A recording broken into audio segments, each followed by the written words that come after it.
Okay, we're getting close to the end here. Welcome to Social Work 338, Issues and Policies in Child and Family Services, module number 10. I'm so excited. We've finally made it to my favorite part of the class. And for many of you, the reason why maybe you decided to take this class. We're going to do a module on the policies relating to the public child welfare system. This includes policies, programs like child protection services, family preservation or home-based services, foster care, adoption, transitional living for youth aging out of the foster care system, sex trafficking, where we're going to talk about a whole slew of things. Now, again, I'm not expecting you to be a policy expert in all of these areas, but I want you to get the general ideas of what these policies are. And for your discussion, you're going to have watched some videos about families in the child welfare system, and I want you to try to identify some of the main concepts that we're going to talk about. Alrighty, so what are we going to do? There's a lot in this unit. And some of it's reading, some of it's videos, like in all units, so it's going to take you a while to work your way through. First thing you need to do is read the text. For this week, it's chapter 3. In our text, they do this earlier in the semester. I choose to do it later in the semester. I think you understand a lot more now. Maybe you can comment on whether you think this should have come earlier before some other policies, or whether you like to end with it. I'd be interesting to know that. Then I ask you to read the Encyclopedia of Social Work overview on child welfare history and policies. It's a very important, brings up some really important things to think about the history. I'm going to talk about it a little bit because the policy pathway in child welfare has been very interesting. And my guess is will continue to be for many years. Then I'm going to have you do some reading of an overview of one of the primary policies that has set the course for public child welfare, the Adoption and Safe Families Act, ASFA of 1997. I'm going to ask you at that point then to watch two videos. One I do not have right this minute, but I'm hoping to have it by the end of the week streaming. I ordered it last year and I heard it was in and I'm like, oh, that's great. So I didn't worry about it that much, and I went to upload it and realized that it isn't streamed, it's just the video itself. And my guess is you don't all want to go over to the library and watch it. So I'm having it streamed and hopefully it'll be done. It is a wonderful video. It's called Tough Love. Last year we were actually able to pay like $2.99 and watch it on Amazon. And students did that, and I think they felt like it was, I told them that if they paid the money and they didn't think it was worth it, that they could come and I would give the money back to them. Nobody came to my office to collect their $3. So I'm assuming that they liked it. It's 90 minutes long, but it is, from my perspective, a real true look at the inside of the public child welfare system that few people get to see. And so it really follows two very different families, different parts of the country, and looking at what happens to them. And I think you'll see some of the policy ideas that we're going to talk about come to life with these two families. So again, I'm almost sure I'll have it streamed for you by Friday. If not, I'll send out an announcement, or I don't know what plan B is, but we'll figure it out. Then I also have a shorter video, it's only about a half an hour, of a family partnership meeting. We talked a little bit about those meetings and systems of care. This one is focused on child welfare, but it's been a nice tool for public child welfare to really have. In your discussion post for this unit, you will need to choose one of these families in addition to one that we're going to talk about in a minute that explores some of the issues in the Indian Child Welfare Act. One of those 4 families, and write your post on that one. Then we're going to talk a little bit about the Child and Family Services reviews, and those are the way that the federal government sort of sets benchmarks for what happens for children and families coming out of the Adoption and Safe Families Act. So I'd like you to know a little bit more about that. I've posted the Virginia report. Actually, it wasn't available last fall when I did this class. Now it is available. That shows you how Virginia is doing on some of these things. Hint, not well. But again, no state is doing really well on these things. So I wanted you to look at that. I've also left the U.S. Children's Bureau website there where you can look up any state, and there have been 3 rounds of reports. Virginia just got their 3rd round report, but if there's another state you're interested in or are planning to go and want to work in the child welfare system, it would be really good to be able to look at their Child and Family Services review. Then I'm going to have you look at an info sheet and talk a little bit about concurrent planning, and we'll talk about youth transitioning out of foster care. We'll also do some work on the Indian Child Welfare and also MIPA, the policy, the Multi-Ethnic Placement Act. And then finally, we'll look at the most recent act that's sort of influencing child welfare, which is called Fostering Connections. It has a longer title, but in general, we call it Fostering Connections, as well as some very, very recent policy on sex trafficking of children. So you can see we're covering a lot of ground this time. So right now, we are going to start with the text, Chapter 3. It's a very good chapter. It's written by Peter Pecora, who's an expert in child welfare. It's long, but there's a lot of good information. I think since you already know quite a bit now about resilience and resilience theory, some of that material should feel pretty familiar to you. But at the beginning of that chapter, it talks a little bit about the basic policy goals of our current child welfare system. And these are words that you should know and be able to understand what they mean.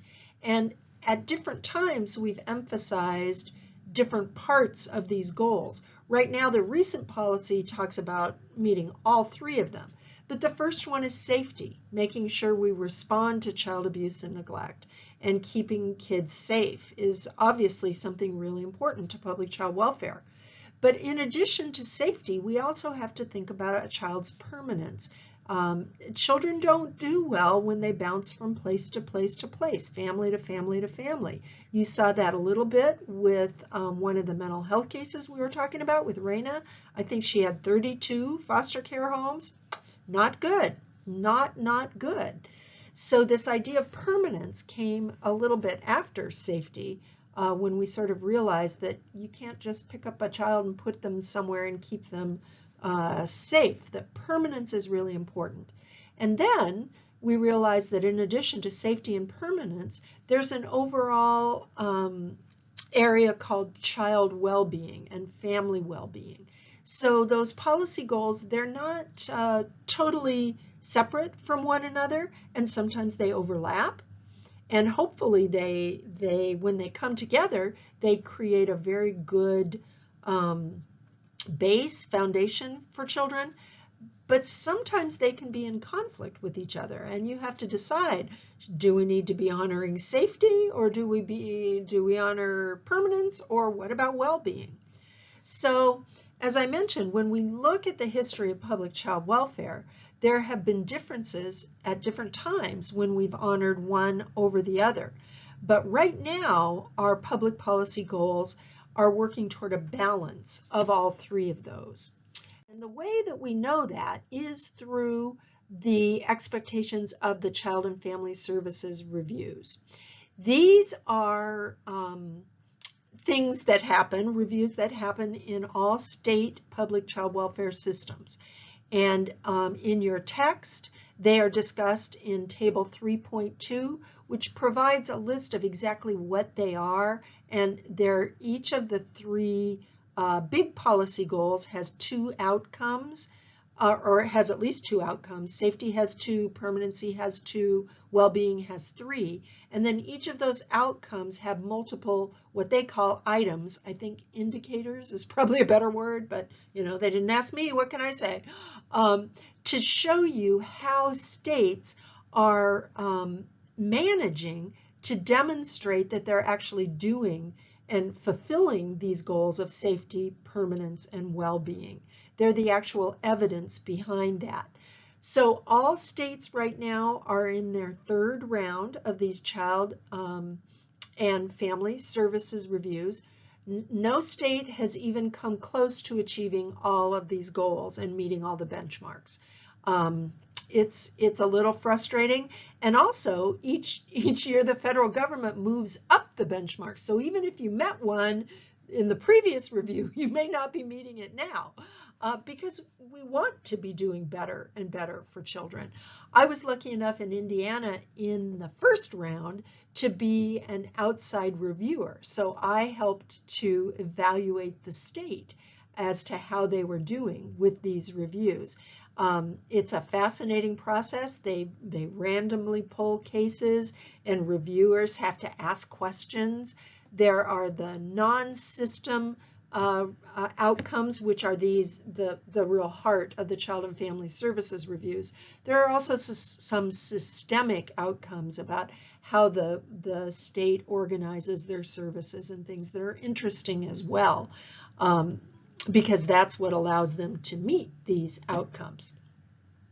Right now, achievement of the benchmarks has never been tied specifically to funding.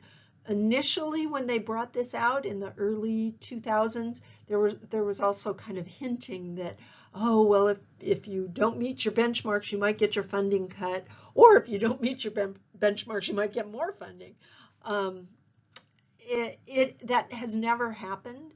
And again, states are not doing a great job at meeting these benchmarks. They really are hard standards to meet, but it's important that we look at these outcomes and see them across different states so that they do allow us a way to compare states on these very important issues. So in that chapter, please pay attention to that table. You're going to want to come back to that. Then step 2 is reading the article from the Encyclopedia of Social Work called Child Welfare, History and Policy Framework. This is an incredibly concise history of a huge mass of policies and programs and things that have happened over time.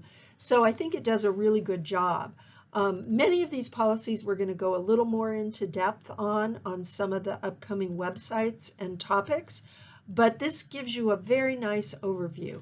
I want to go back, though, as we start to talk about the history of child welfare, to mention that this idea that before we can have policies, we have to identify something as a social problem. And then we develop social policy, and the social policy ends up creating social programs. Child welfare is the perfect example of that sort of perspective or framework. We know that child abuse and neglect has likely existed from the beginning of time. However, it's only been in the last maybe 150 years that we really identified it as a social problem. Before, it was seen as an individual family problem, and it wasn't something that other people got involved in. It was your family, it was your business, I guess, is the way to look at it. And frankly, there are still people who look at it that way. So at a certain point around in the late 1800s, people began to identify this as a social problem. And from that late 1800s to the late 1900s, about 100 years there, it took that long for us to figure out that this was a social problem and begin to identify policy to address it. It is also mortifying to me, and you will see the story of Mary Ellen, who was it's like a story, but it's a real thing, that this was the first time that any public action was taken regarding child abuse and neglect. And because there were no laws to protect children, the case was brought to court under the Society to Prevent Cruelty to Animals. That has always sort of stuck with me. What does that mean? What does that say about our country and how we see children and how we protect children? It's interesting, and it's discussed in the encyclopedia article. So throughout the when the little Mary Ellen case, I think, started was in 1874. So through those late 1800s into the early 20th century, that's called the Progressive era, we still didn't have any federal policies there. So a lot of the work fell to charitable and religious organizations. One of the efforts that has received a lot of attention during this period of time was the orphan train movement, where children from inner city New York and other urban areas on the East Coast were put on a train and sent out to the West. Some of it is horrible. There's a website that's devoted to it. Some kids who were on the orphan train found wonderful homes and did really well. Other children ended up being terribly abused. It is a piece of very interesting history about some of our early attempts to try to manage this emerging social problem. It is discussed in one of your book choices that is called Orphan Train, which is a great book that talks about it, the history of one child. It's not a real history. It's sort of a composite history of the things that happened to one person, as well as a child who's in the current foster care system. It's an interesting juxtaposition between those two things. So it's a good book. Another book that deals with that is The Lost Children of Wilder. Wilder is a true story. It's a nonfiction book about a real case in New York City.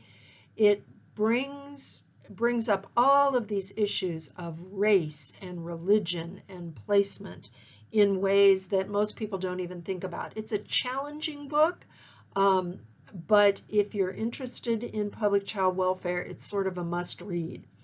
And all of these things emphasize that our early efforts were really much more focused on safety, in theory.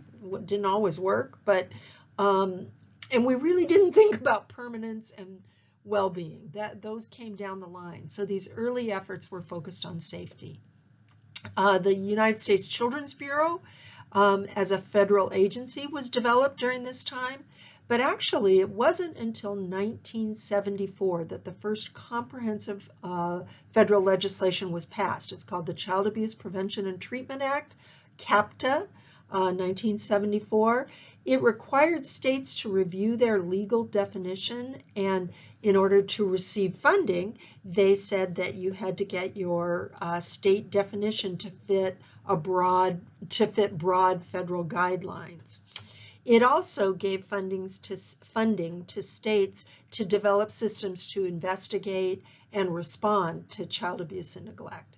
Again, this is an emphasis on safety with not much thought given to kind of down the road issues of permanence and well-being. It also provided some of the very earliest guidelines on mandatory reporting and allowing people to be able to anonymously report child abuse and neglect and to set up systems to be able to do that. So CAPTA is a really important thing. So again, good history, read this.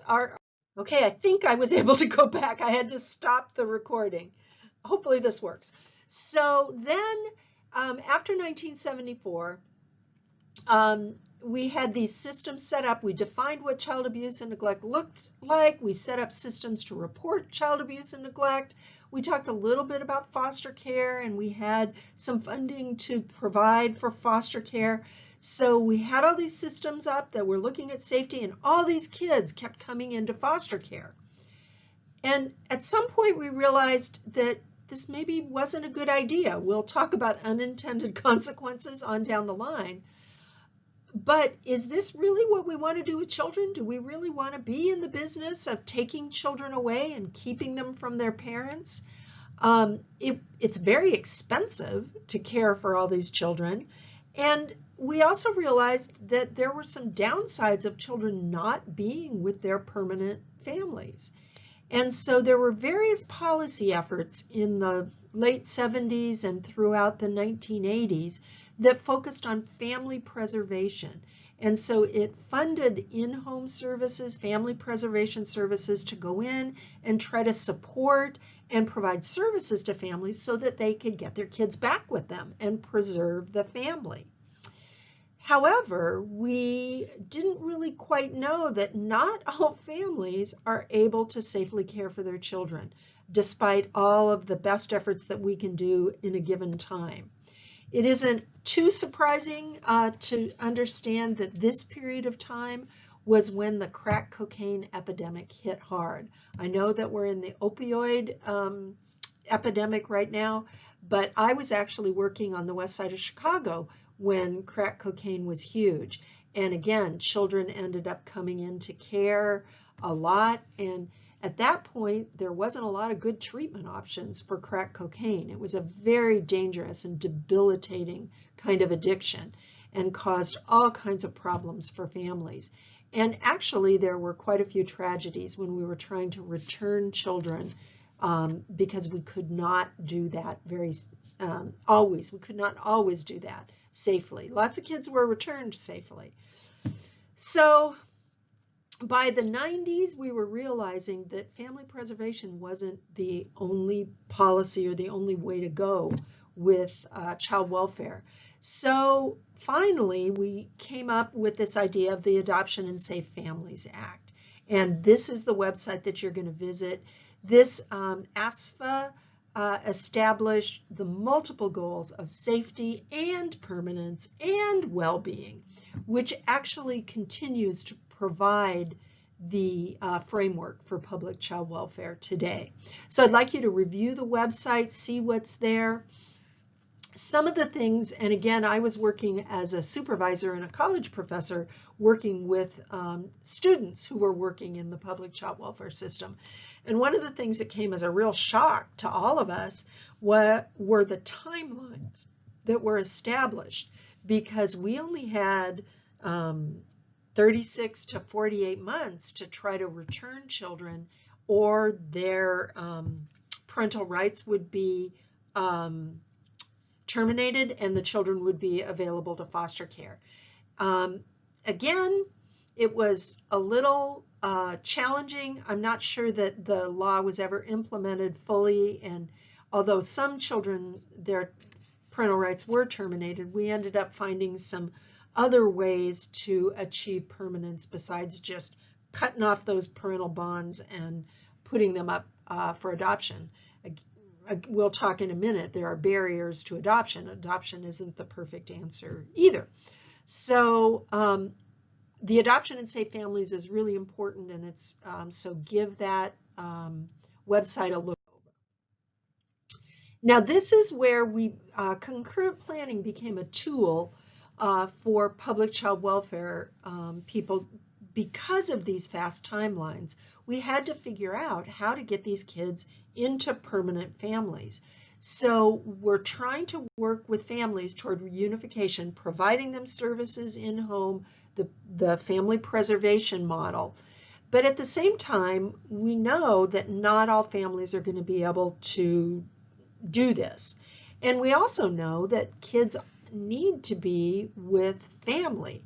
It may not be their biological parents, but we began to explore the issues of kinship, and that there are other family members like grandparents or aunts and uncles or cousins, or sometimes older siblings could care for younger siblings. And so kinship care became something that was important. And when people were working with families, there needed to be this plan B. So Maybe the kids could go home. The primary plan was always seen as family reunification to get the kids back where they started. But if that doesn't quite work, then there has to be this other plan. And kinship care or adoption or guardianship became that secondary plan so that you could work on both of those things at the same time. And as I mentioned previously, adoption isn't the end-all of working in the public child welfare system. Most of the people who are interested in adoption are really interested in babies, younger babies, healthy babies that don't have disabilities, and one baby, because it's hard to take on one baby, much less 3 or 4 siblings. So adoption for sibling groups, for children with disabilities and older children, it wasn't always a good plan. So it's interesting, and some adoption agencies were very, very unscrupulous. And so another one of the books that I have on the list is really delightful. It's called Before We Were Yours, and it's a fictionalized account of a really terrible adoption situation that happened. And so although it's kind of singular in how terrible it really was, I think I want you to think about that adoption is not necessarily the kind of the savior of child welfare programs. There's no easy answers here, and there are problems and challenges, and policy that protects everyone is really, really important. So I just thought you needed to know a little bit about concurrent planning and begin to think about adoption in maybe a little bit different perspective. So then I do want you to look and check out some more information on the Child and Family Services reviews. There's a fact sheet that I put in here from the U.S. Children's Bureau. It's still around today and still doing lots of good things for children and families. And then there is a document from the Children's Bureau website that has the 2017 report about Virginia. And I'd like you to just skim through that, and by now you should be able to recognize the policy goals and the outcomes that we're looking at. And again, you're going to see that a good score is either strength or substantial compliance. You're not going to see that very much in that report. You're going to see a lot more about approaching compliance, I think, or not in substantial compliance. So we have a lot of work to do. I've also left the link where the report came from, and if you're interested in other states, you can look at those. The final report is only one of the documents. Once the Children's Bureau or the Administration for Children and Family Services sends the report back to Virginia, Virginia has to write a response about what they're going to do to address the problems. And it's called the PIP. Isn't that cute? The PIP. So, and the PIP stands for Program Improvement Plan. So at this point, I'm guessing Virginia has written a PIP, and they're working to address some of the issues. So it might be interesting to look at the PIP, or if you're going to another state, like I said, it might be interesting to look at their most recent CFSR and see how they're doing.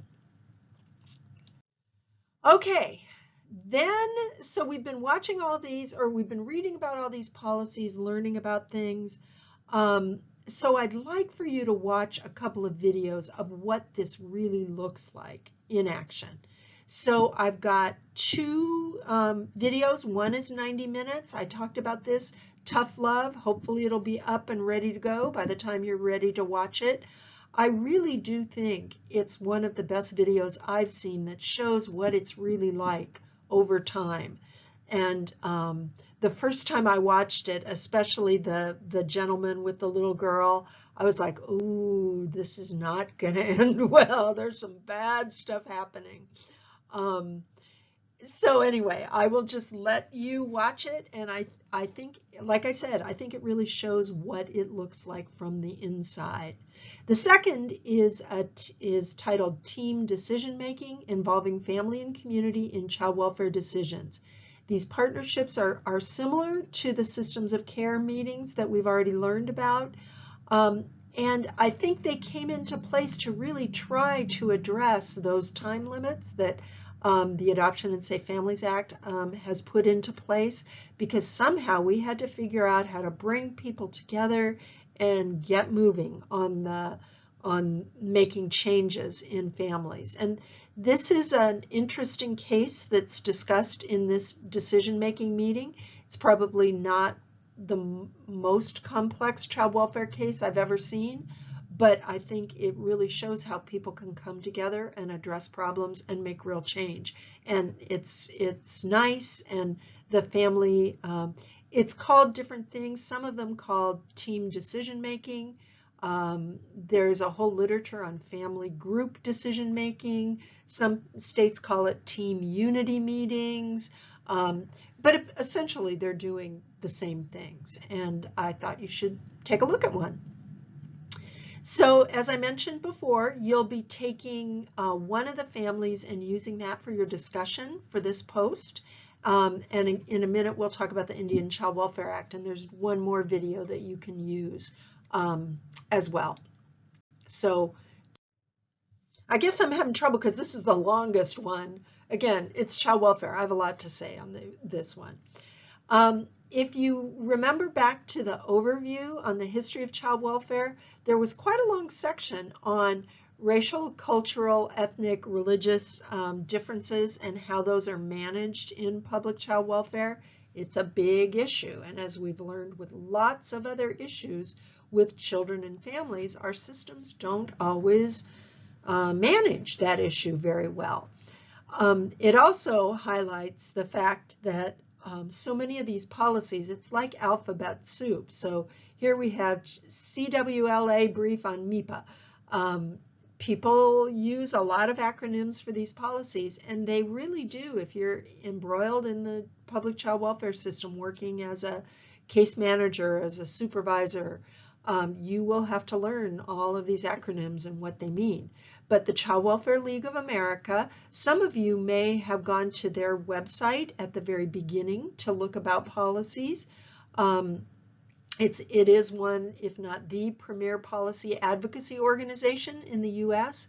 It provides a very interesting summary and discussion of the Multi-Ethnic Placement Act, which was originally passed back in 1994.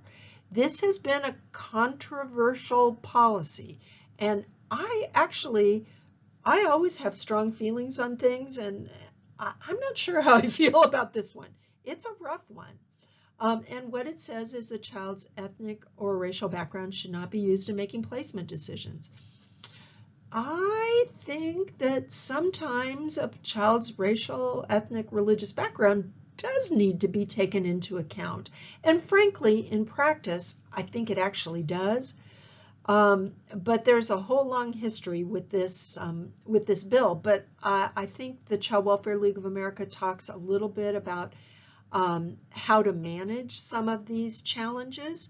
We know that a child's racial, cultural, ethnic, religious heritage is a very important part of their identity, and it does contribute to their well-being.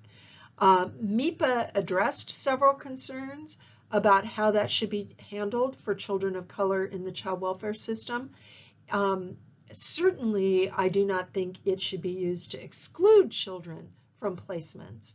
And for a long time, there was a disproportionality of white families doing foster care, but more African-American children coming into the system, which is a whole nother problem about disproportionality in the system. Because we know children of color are overrepresented in foster care and institutional placements. And we talked about some of the problems with adoption and also with transracial adoptions. We have some data that says that they're more likely to fail. So there's a whole lot of controversy around this issue, and it's something that I think we still need to work on. There are many African American social workers who believe very strongly that African American children should only be placed with African American families, and that is not what MIPA says. But it is something that if you are working in the public child welfare system, you are going to have to manage and think about. Again, if this is an area of interest for you, The Lost Children of Wilder is an incredible discussion, not only a child's racial background, but also their religious background. Because some religious agencies give preference to children of their own religion. And this was happening in New York, and which is what led to this huge court case. So, and race and religion all tied up together. Again, no easy answers, and things that we are struggling with literally on a daily basis. Okay, so as bad as things are for African American children, the population that has the very highest rate of disproportionality in the American public child welfare system are American Indian children. And again, we've talked about some of the problems, mistakes in the child welfare system, but probably none is worse than the way American Indian children and families have been treated. And we're not going to go into a whole lot of depth on this, but I'd like you to watch the video titled The Heart of Indian Child Welfare Act, Becky, to learn a little bit about the shocking history. There was the whole background with Indian schools and taking away Indian children from their families to go to these schools to try to Americanize them. There's just so much horrible stuff here, but I did want to give you at least an introduction to this, and Becky's video is really incredible when she talks about what's happened with her family. At this time, all Indian child welfare decisions for children of American Indian descent must be managed through tribal child welfare agencies. So if you are working in the system and you find that a child has any connection to American Indian tribes or a tribal background, you have to work with the tribal child welfare councils, which are totally separate from the state's child welfare systems. Each tribe has their own child welfare system, and that trumps because that's their background. The tribes work very hard to protect the rights of American Indian children and find foster families like Becky who will ensure that they maintain their culture and tribal identity. So there is then an article right after this video that talks about a 2018 lawsuit that said that this was unconstitutional, and that lawsuit failed. And so the policy continues as it is. One of the books that you can choose to read, nobody chose this last time, and I was really a little bit disappointed. It's by Barbara Kingsolver, who is a wonderful author. I've read many of her books, but it's called Pigs in Heaven, and it really explores this detail in heart-wrenching ways. Again, no easy answers on these things, and our policy is really trying to almost do an impossible task here, and so I want you to see that some of the nuance in that. But if you're interested in this issue, this would be a good book to read. Okay, then we're getting toward the end here. There is a summary of the Fostering Connections to Success and Increasing Adoption Act. Almost all the child welfare policy since 1997 and ASFA has been to try to work in and address some of these issues, the policy issues, but the policy itself hasn't necessarily changed. So we're still trying to balance safety, permanence, and well-being. But there are the things that we've done haven't solved the problem, unfortunately. We still have children who are staying far too long. We have the evidence of that from our CFSR data. And we are continuing to try to adjust policy so that we can address these challenges. Fostering Connections was passed to provide additional support to children to be able to move into permanent homes. And some of these homes had financial needs. So it was always sort of weird that we would pay strangers' families to take care of kids with foster care supplements. But if you were related to the child and your financial situation was a barrier to taking in one or sometimes two or three or four children, there was no mechanism to give you money to do that. So this helped to establish adoption subsidies and care subsidies for kinship and guardianship placements for family members. And so that has helped, again, provide some ways to move children into permanent families. And it is being successful in moving children into forever homes. It does a lot of other things as well, but read through the summary of that policy, and so you will see some of the things that we're doing now to continue to work on these issues. Then I have two other final sort of websites. I know there's so much in this unit, but there's so much in the public child welfare system. Another two populations that still have some problems, and if we identify something as having a social problem, then we're going to identify some policy about it. One is the needs for children, or actually youth, that end up aging out of the system. Again, we're trying to get them out, we're trying to get them into forever homes, but we still have children who age out. Raina would have been an example for this. These kids, sometimes they, at 18, they have to leave their foster home. They're not getting any money anymore.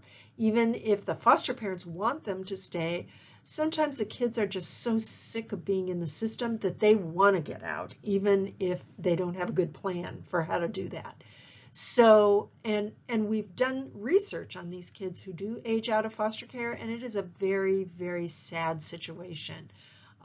There's lack of completion of their education, very little going on to higher education, high unemployment, and even very high suicide rates.